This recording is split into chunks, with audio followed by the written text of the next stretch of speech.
TNA Wrestling crossed that line again and produced a show full of surprises as we head towards Bound for Glory via Victory Road. And like I said, it delivered in more ways than one. I was wondering whether the show would be as exciting without some of the main championships on show. And boy, was I wrong. And again, some huge shocks and surprises on this show, which we will get into very, very shortly. One of the things that didn't happen, and I'll say this now because it's, I suppose, fitting, there was no NXT rebuttal to the invasion that TNA done this week. NXT does have a show this evening, so probably makes sense that maybe that waits until, well, maybe an episode of Impact. Who knows? We'll wait and see. But anyway, let's get into the Victory Road show and the pre-show match. The pre-show actually kicked off with that triple threat match between Zachary Wentz, Cedric Alexander, and Trey Miguel. They started this a bit like if you remember the Survivor Series with John Cena against DX when Shawn Michaels super kicked Triple H out of the ring. Well, that's exactly what happened here with the Rascals. Trey Miguel super kicked Zachary Wentz out of the ring to start the show, much to the shock of everybody again. By the way, the crowd was red hot during this. They're in Canada, of course, and yeah, Canadian crowds notoriously loud, and they certainly made their presence felt in this one. But anyway, this was a great freeway. This was a great X Divisions kind of showcase match. I actually got this prediction wrong. I've got a few predictions wrong. Surprise, surprise, during this. But this was a fast-paced, what you could imagine from the Rascals and Cedric Alexander. I mean, Cedric Alexander just proved in this match why he's one of the most underrated talents in wrestling.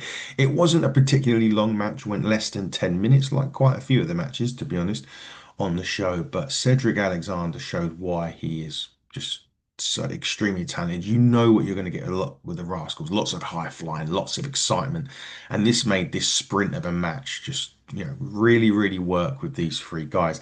However, it was Zachary Wentz that picked up the victory with the with the cutter, sorry, on actually Alexander. He broke up the pinfall that Trey Miguel, the submission that Trey Miguel had on him, and hit the cutter for the victory. So Zachary Wentz picks up the victorious victory in this, and yeah, very, very interesting. That one. Very interesting to see where they go with it. X Division, we'll get into it because there's a huge X Division match being announced for Bound for Glory. We'll get into that first. But Maclin was backstage getting ready for his match with Frankie Kazarian. And this is where it gets a bit more interesting because it's about how Frankie Kazarian disrespects him and all of that. El Messias from Triple R comes out and stares down Maclin. Now, Triple R, we know, is also under the WWE umbrella. What's going on? What is going on here? Are we going to get some Triple R stuff going on with TNA? I think they used to do that before as well with Triple R and Japanese and Mexican based wrestling. TNA have done them sort of shows before. So are we going to get Triple R thrown into the mix now as well? I can't take much more of this TNA. It's great though. It really is great. If we do, great. And here's to you, morning cup of Joe. Right.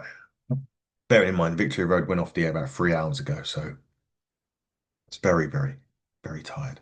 Anyway, AJ Francis welcomed Matt Hardy to the penthouse. Now we know that one of the matches that wasn't going to happen on TNA was the Knockouts Championship match. We know they got cancelled. And Matt Hardy and AJ Francis was on the penthouse. AJ Francis was running down Matt Hardy, talking about the match with the Dudley Boys and all that stuff. But I don't think it helped that Matt Hardy kind of interrupted AJ Francis on here. But this ended up with Matt Hardy getting chokeslammed for a table by AJ Francis. And that's how it ended. And what did happen was later on in Victory Road, like I said, there was a replacement match, and Matt Hardy was part of it against AJ Francis. Another match that was actually on the show that I didn't realize was the system were taking on Order 4. Now, I don't know whether this match got added last minute because obviously, like I said, Knockouts Championship match wasn't going to be happening on the show. More on that in a minute, by the way, because there's some huge breaking news regarding the Knockouts Championship, which we'll get into very, very shortly. But the opener will end up being the remaining members of the system. Remember, Moose and Ali are wrestling later on. The remaining members of the system were going against Order 4. It didn't last very long. I mean, this was less than 5 minutes, this match. You know, you had eight guys in there, so it was a match where really eight guys are all trying to get their stuff in a very short period of time. I don't know whether, as I said, maybe this match was added late. I'm not sure about this match really being needed on the show. Like I said, eight guys trying to get their stuff in inside 5 minutes. Just wasn't, I don't quite think needed, to be honest. But still a good match. It was just a real quick sprint. The ending of the match, though, JDC top rope leg drop onto Skylar. So the system pick up the victory in that one. Now, Mustafa Ali and Moose is for advantage in the hardcore war match at Bound for Glory. So system pick up the victory there. Didn't predict it because I didn't know it was happening. So there we go. But again, was it needed? I don't know. You'd be the judge of that. Now, here comes one of the huge bits of breaking news coming up from TNA. Now, we knew late last night that Ash by Elegance was going to make an announcement during Victory Road. And the announcement, well, she was with Santino and Carlos, and you're thinking, well, what's going on here? Ash is no longer able to compete and therefore has relinquished the Knockouts Championship in a massively shocking turn of events here. Um, I don't quite know why, what's going on here. Crowd loved, the standing. I gave her a standing ovation. Then it was announced that there was going to be a Knockouts Battle Royal on the show. And the final two competitors of the Knockouts Battle Royal would wrestle later on in the show to become the new Knockouts Championship. And I suppose therefore take on Indy Hartwell bound for glory. Indy Hartwell, who was scheduled to be ref in a Knockouts Championship match, would still be refereeing the Knockouts Championship match later on. Don't know what's happened here with Ash. I hope all is well. Maybe it's an injury, not sure, but I hope it's I hope she's okay and she's back in action as soon as possible. Gives an opportunity out there, of course. Now, so from what if my maths is correct, there was 10 women in this match. Eight will get eliminated and two will survive to go on later on. I counted uh Lil Ruiz, Jodie Fret, I'm looking at my notes about this, sorry, Danny Luna, Zaya Brookside, the inspiration, because the tag out, that was the other bit of news. The tag team match for the tag team championships was being moved, I think, to this coming Thursday on Impact Wrestling on TNA Plus, much like you can get Victory Road on TNA Plus. More on that in a minute. The inspiration, Lei Ying Lee and Kelani Jordan was in this from NXT, if I'm right thinking. So Lil Ruiz didn't last very long. Inspiration dumped her out. So it was a TNA debut, didn't really last long. Maybe she'll get another bit of time on Impact this week. Who knows? Um, Jodie Fret was eliminated by Danny Luna. She also eliminated Zaya Brookside. Everyone else in the ring then ganged up on Danny Luna to eliminate her. The Inspiration and the Elegance brand was in there. Sorry, Heather and M by Elegance was in there. They teased eliminating each other on this until Lei Ying Lee and Kalani Jordan dumped all four of them out of the ring to be the two remaining survivors who will go against each other for the Knockouts Championship a little bit later on in the show. So the whole Knockouts picture has been blown up in In the space of the last 48 hours, it's been crazy what's happened. And you have to kind of feel a bit here for TNA because this obviously wasn't going to be the case. So you had to cancel the match with the Knockout Championship match. You then had to, Ash then relinquishes the championship. So they've had to do a lot of work very, very quickly in a very short space of time. So fair enough to them and more power to them for that it was a very quick battle royal. Again, you have to remember that TNA had to change things on the fly here. So very quick battle royal, still quite a very fun battle royal. But Kalena Jordan and Lei Ying Lee will wrestle later on for the Knockouts Championship with Indy Hartwell as referee. Tag team action followed Matt Cardona and Hometown Man against the Nemeth brothers. This one I got wrong. I predicted the Nemeth brothers would win this, and they did not. Someone on Twitter or on X actually said it's probably for 50-50 one here. And he was right because the Hometown Man, I think, is still undefeated in competition since returning. I don't know who he is yet. In this, but anyway, they did come out with, excuse me, still getting over the flu. They come out with the Buzz, the mascot of the Edmonton Stingers. Those of you that watch your sport in America will know all about that, or Canada will know all about that. Fans were chanting Chelsea's husband during this match for Matt Cardona, which was hilarious. Um, they also loved the hometown man because, of course, he was from Edmonton, and that in Minnesota and Phoenix and anywhere else the TNA guy. It was quite hilarious on this. It was really good, and it was the hometown man that got the pinfall. Again, less than 10-minute match. And again, it was a fun sprint. There was quite a lot of fun sprints on this one, and halfway through this match, we saw Joe Hendry backstage, and he again was hurting. Looks like he'd been attacked again, probably by EY. They have a match later on in the show. But a small package as Ryan was trying to tie up the hometown man in a sharpshooter. Got the victory. After the match on this, though, the Nemeths did attack Cardona and the hometown man. And they did rip off the hometown man's mask, but Cardona covered his face up so you wouldn't know uh, who it is, like you need to know. Right, NXT WWE went to war here. Mike Santana, Ridge Holland. Ridge Holland attacked Santana 2 weeks ago on Impact, and this led to this match.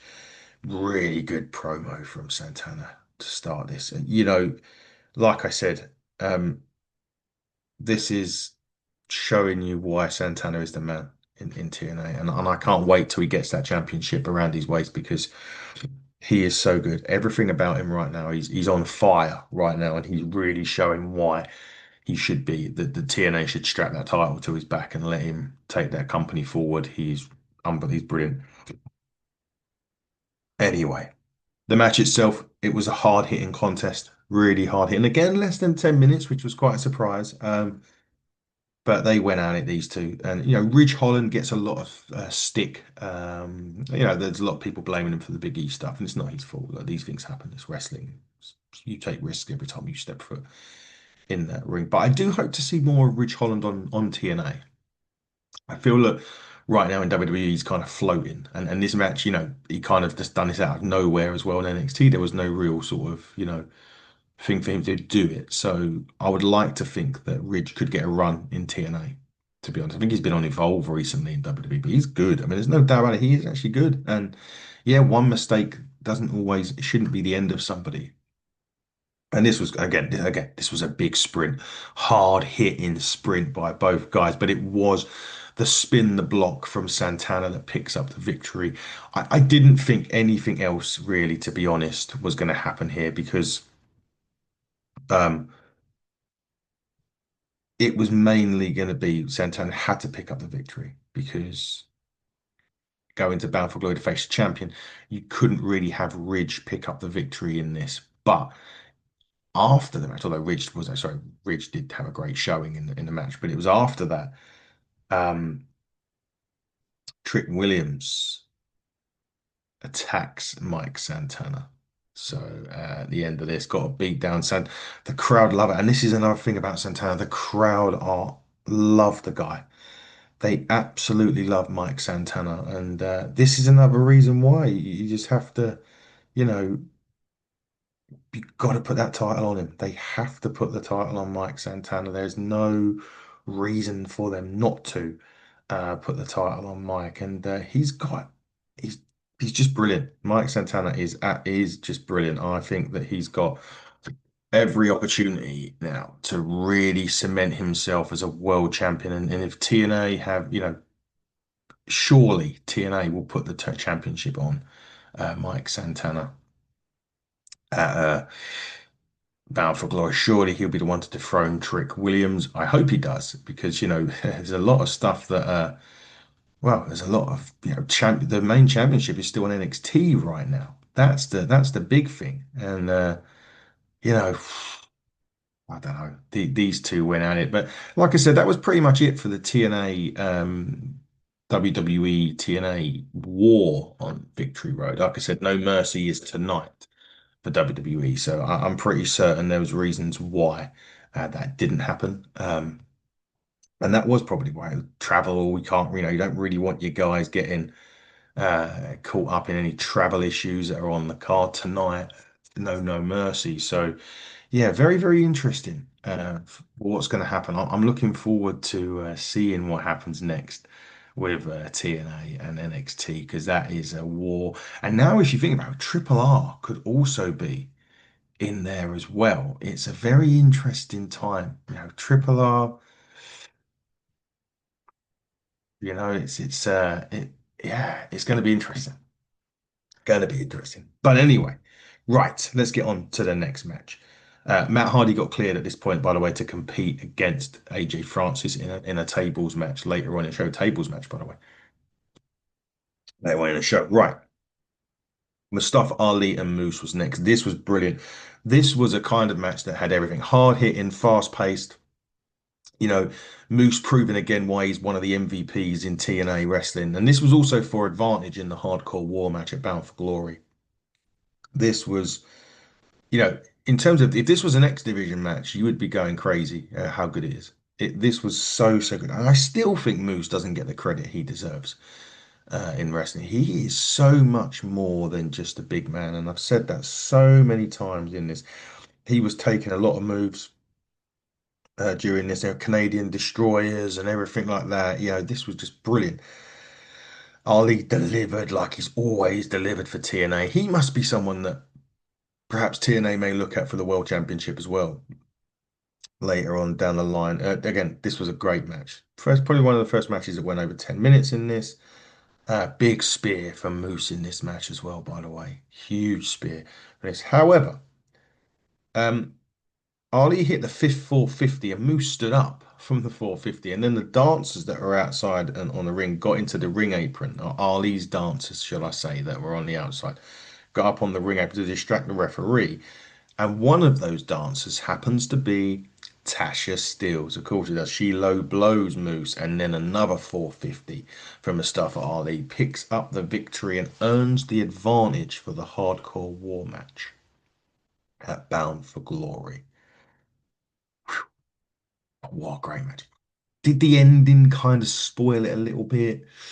You can argue it, but the match was good enough to get away with it. So yeah, this was good. I enjoyed it. I enjoyed it. Speaking of matches I enjoyed, Eric Young, Joe Hendry was next. Eric Young trying to cleanse Joe Hendry, of course, in this one.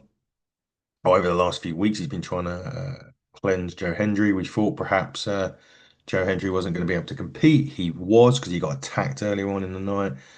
And this was again, another fun little contest from TNA. Got Eric Young, wily veteran. Joe Hendry's been around the business ages, even though he's only really just shooting to fame right now. I was a bit with me on this prediction. I know I hadn't gone through my predictions for the last few matches, but I got them all right. The Knockouts Battle Royal I couldn't predict because I didn't know it was happening. I predicted Joe Hendry. Joe Hendry did win the match with a standing ovation through the table on this. Um, but yeah, this was there was a bit on there when Eric Young blocked the referee's vision, and again there was another low blow. I don't like too many low blows in wrestling as well. I think that's another thing. That and cutters. getting me at the minute. Although I know Zachary Wentz won with a cutter earlier in it. But yeah, really good match this. Standing ovation onto the chair. The ref didn't see that, and Joe Hendry picks up the victory. And we still all believe, guys, in Joe Hendry. Now, Matt Hardy, AJ Francis in a tables match. You kind of knew who was going to win this one after what happened during the pre-show. Yes, Matt Hardy, and again, didn't predict it, didn't know it was going to happen. Matt Hardy did indeed win this match. Top rope leg drop through the table. It's early, gentlemen and ladies and gentlemen. It's early, okay. Top rope leg drop through the table from Matt Hardy picks up the victory. Again, fun match. AJ Francis is still one of the excuse me, sorry again. It's bloody man flu. Still can't get rid of it. AJ Francis still again one of the most underrated wrestlers and characters in wrestling. So much better than what people give him credit for. That's for sure. Right, so we are going to crown a new Knockouts World Champion in this. Would it be TNA's Lei Ying Lee or would it be NXT's Kalani Jordan? And well, I can tell you that once again, the TNA Knockouts Championship is not under a TNA or not with a TNA wrestler. NXT's Kalani Jordan has won the Knockouts Championship in a shocking turn of events here at Victory Road. Again, really strong match. Lei Ying Lee. We're talking about people that are underutilized and have not really, not given the opportunities to showcase their talents. Lei Ying Lee's another one. She is brilliant, outrageously brilliant. This match was really, really good. I wasn't sure what to expect from it because I haven't really seen. I've been watching more NXT recently because of this stuff with TNA, but I hadn't seen a lot of Kalani Jordan. But she's good. She's really good, and this match was awesome. She did inadvertently take out Indy Hartwell, who was refereeing this match. Indy Hartwell looks amazing, by the way. Jeez. Obviously she's got the championship opportunity at Bound for Glory. But Jordan hits one of a king to become the new TNA Knockouts Championship. Which is an incredible moment. Carlos Silva at ringside as well as Indy Hartwell um, to give the championship to Kalani Jordan. Very well done. On a side note, we must have to congratulate the beautiful people for being the next inductees into the TNA Hall of Fame this week. That was a nice surprise for everybody. I'm really happy for them. Really happy for the both people. Congratulations, Angelina Love. Congratulations, Velvet Sky. You both deserve it for the work that you put in under TNA, under your TNA banner, and of course, wherever else you've worked in WA and stuff as well. Must also say that Ash by Elegance was at ringside to present that championship to Kalani Jordan. So, but once again, Knockouts Championship is under NXT banner. I'm sure that's going to make people very unhappy. Speaking of new champions,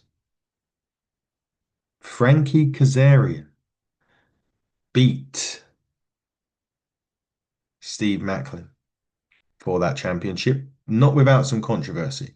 Again, this was solid. This match again, they were beating the crap out of each other. Kazarian has always got that little bit of being able to counter stuff very quickly in this as well. They fought a really good, you know, solid 12 to 15 minute match with these two. Really enjoyed it.